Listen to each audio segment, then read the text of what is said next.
The Wood Whisperer is sponsored by Powermatic and Typebond. So you've got yourself some builder grade oak cabinets that are perfectly functional. There's nothing wrong with them, but you just want them to look a little nicer. One of the things people do to update them is give them a coat of paint, right? But there's a right and a wrong way to do it. Lots of products on the market. I'm going to show you what's most familiar to me as a furniture maker.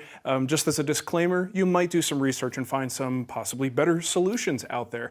But this is what I'm going to do. Now, story here, my mom actually just moved into a condo. The kitchen is nice, the finishing touches are nice, but she's not happy with the builder grade cabinets, and new cabinets are not in the budget right now. We also don't want to necessarily buy new doors or build new doors for it. So painting is what we're going to do. But there's a little bit of prep work that goes into something like this because oak is an open pored wood. So you have to decide if you want to just hit them with paint or if there's going to be a pore filling process. But either way, it's a lot of work, right? A lot of work. And there are only two people on this planet who I would actually do this job for. One is my mom, and the other is Nicole. Maybe. Now I want you to look closely at this oak door. We'll talk a little bit more about these pores and the deep open grain. If you look closely with a clear finish, sometimes you can see it if you catch the light just right, but it can be hard to see. Now when you paint this surface, because of all the little deep grain pockets, pore pockets, those indentations become a lot more obvious, and this is why people pore fill. You don't necessarily have to do it. Some people don't mind it. You know, my mom does. She doesn't want to see it. So let me show you an example of one that's been filled and one that hasn't. Now, if we look closely at this door, you can see a lot of the obvious grain. What happens is the paint goes onto the surface. It doesn't necessarily penetrate real deep into those little grain lines. And while you could keep coating it with paint and try to build up and build, it usually winds up telegraphing through the finish and you see all of these grain lines. But if you do a pore fill, it should look a little more like this. Here, it's much more consistent. We don't necessarily have all those little ravines, and certainly from a distance, it just looks like a nice, solid, clean panel. So it gives you a much cleaner, more contemporary look. But again, some people may like this look better. Totally up to you. It's a visual thing. Do what you think is best. But we're going to do a pore fill, and let me show you how it's done. Now, there are a lot of pore filling products on the market. What I like to use is Timbermate Wood Filler. It is a water-based, sort of powdery kind of filler, easy to spread, easy to sand. I've used other products and I keep coming back to this. It's just so easy to use, and usually you could do it in one coat.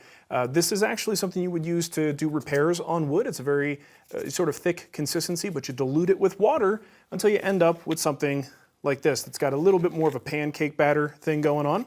And what I have here is just a bunch that I've been using up, and I put a little bit of dye in there, and while it's a very ugly grayish green color, this cabinet door is going to be a dark brown. So I'm going with something that's in a darker color family, and maybe that'll make it a little easier to coat my paint colors. So I just put some on the surface, and I'm going to get a putty knife, and I'm going to spread it across the grain. Grain is running this way, and if you go with the grain, a lot of times you just kind of pull the stuff right back out after you put it in, but going across or going at a slight diagonal like this will drive this putty down into the grain. Now I should also mention, you've got face frames to do, right? So the cabinets that are on the walls, it's up to you. That's one shortcut you could take. You could say, well, it's just a face frame. Most of it's going to be covered by doors and drawers, so I don't have to do a pore fill there. It's up to you, but the process would be the same.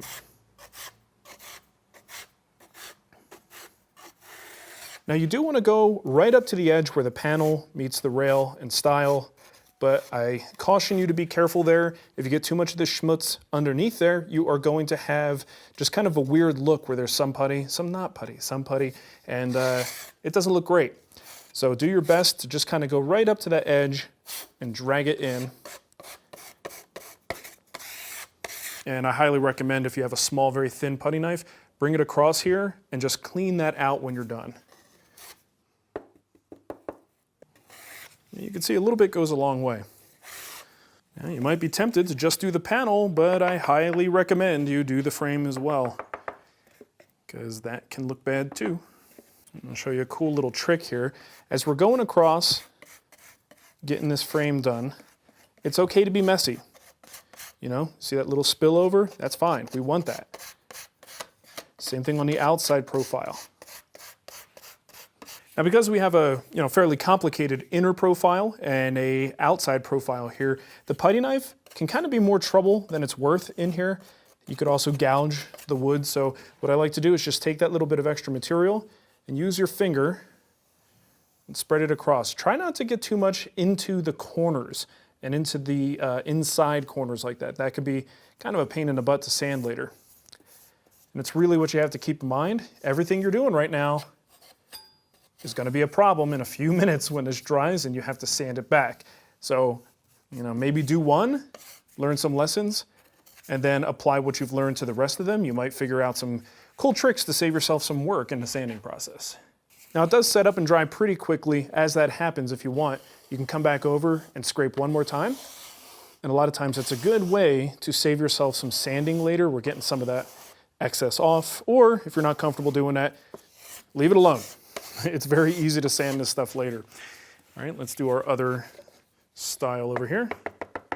If you do some research, you'll find there are some other products out there, high build, sprayable sort of things you could apply to the wood, via spray, and then sand that stuff back. This is a very manual way to do this. It's a very DIY way to do it, and that's okay.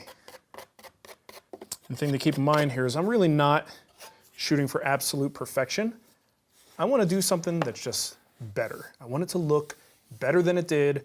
I want to postpone the inevitable replacement of the cabinets, which will happen at some point in the future.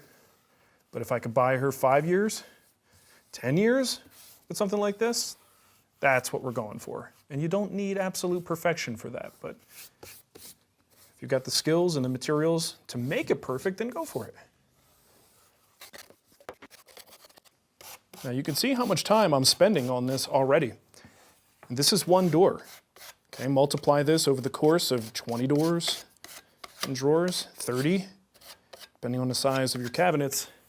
And this is why I say it is a lot of work. This is not a weekend project, I could tell you that much. At least not a single weekend project. Now, remember with the face frames, I told you there was sort of a cheat opportunity where you don't necessarily have to pour fill the face frame itself. Here's another possible cheat opportunity. You don't necessarily have to pour fill the inside face of the door. Totally up to you if you want to do it. Obviously, it always looks better if you do, but if you're short on time and you just really want it to look good from the outside, and that's all that matters to you, then only do the pour fill on the outside. Now, within about an hour, your panels should be ready to sand. So it's a good idea to just do the pour fill on as many as you can and kind of batch them through this process and then start sanding them all at the same time. Now, to do the sanding, there's a couple things I'm going to use. I've got a random orbit sander. You could certainly use a quarter sheet sander, just any kind of small sander to allow you to get most of the flat surfaces very gently. You don't want to be too aggressive. I've got a sanding block that's going to be helpful. A card scraper, certainly for corners and things like that, maybe even a chisel, depending on your situation. And then, of course, sandpaper. Now I'm going to use 180 or 220, kind of whatever I have. I like to do the whole little tri-fold method where you fold it one time and then fold it another time on the inside. And this way you have a couple of nice, crisp, square, and rigid edges that you could get right into the corners. I also have one of these sanding profile. It's just kind of a flexible rubber material. I think I got these from Rockler. These are fantastic for getting into those rounded inside areas and also on the flats out here. And a very important piece of equipment is a respirator or a dust mask. You don't want to mess around with this stuff. You don't want to breathe it. The mask is not optional, it's absolutely required. So highly recommend you wear one of those. All right, so let's get to some sanding.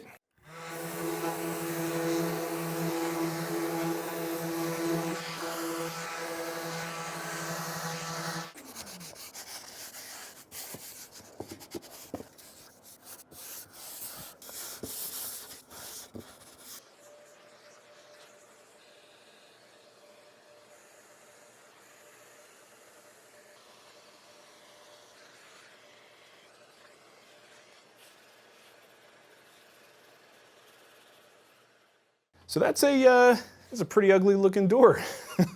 I mean, if you do this right, it really shouldn't look great. The idea is all of that colored material goes down into the pores. Every time you see those dark spots, that's the spot that was filled. But you do kind of want to get back to the bare surface because we want to at least make sure that we've scuffed the original finish that was on here, whether it was a lacquer or a poly, something like that. We want to scuff it a little bit so that you have that kind of mechanical tooth for your paint to bind to. But essentially, this is what you're going for. Now, if you opt to not do a pour fill on the back side, you at least want to make sure you scuff it up with that 180 grit and just get all, well, I mean, if there's little spots of gloss, it's not that big of a deal, but you want to just make sure it's kind of nice and even satin or matte look to it. Again, giving us a nice surface for the paint to bind to. Now for the paint, I'm going to use General Finishes milk paint. And oddly enough, it's not actually milk paint. That's usually a powdered material that you mix with water. This is an acrylic paint that is just kind of satiny, matte looking, and it gives the appearance of milk paint, but gives you even more durability. They also have a great selection of colors, which is one of the main reasons we're using it. Because cabinets do get abused, I'm going to be using an additional top coat with a satin sheen to it, and that's going to give us more protection. Now, when it comes to this painting and top coat business, there are a lot of products out there that won't require a top coat at all. Do a little bit of research, talk to someone at a paint store. Great products out there, but I don't paint very often, so sometimes when it comes time to add color to something, I go with what I know and with what I'm comfortable with, and this system will work and give my mom the protection she needs and the look she wants. So that's what we're going for. I'm going to apply it with a HVLP gun. If you don't have one of those, you could certainly use a regular bristle brush or a foam brush or even a roller on some of those bigger panels. You can get decent results with that too. So let's load up the sprayer. I like to dilute the paint about 25% with water, and I use a 2mm tip. I start by spraying the back.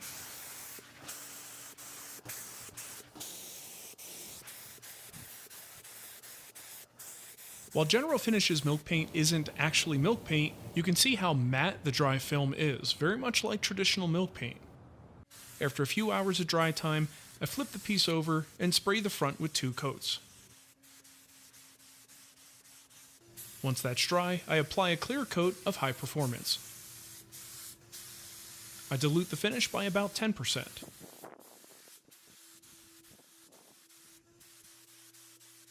Now where you go from here is pretty product specific, so follow the manufacturer's instructions for things like the number of coats, sanding between coats, and a lot of it just depends on how much protection you want and how much of a film you want in the end. So what I'm going to do here, I really only need maybe 1 more coat. HVLP does put down a decent amount of material, so 2 coats is going to do just fine. And I've got some 320 grit sandpaper here. And really, all I'm looking to do is find any little dust nibs. Just give it a nice light sanding to clean it up and smooth it out.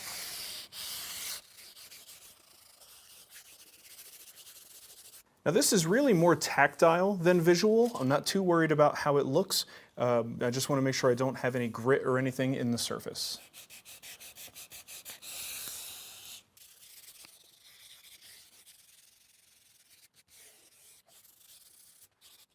When you get to the edges and the profiles, just be really, really careful.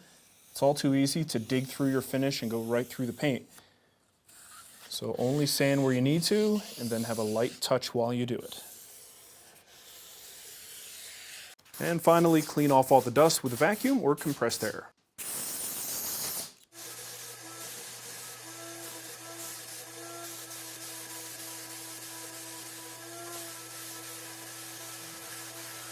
So here is our finished door.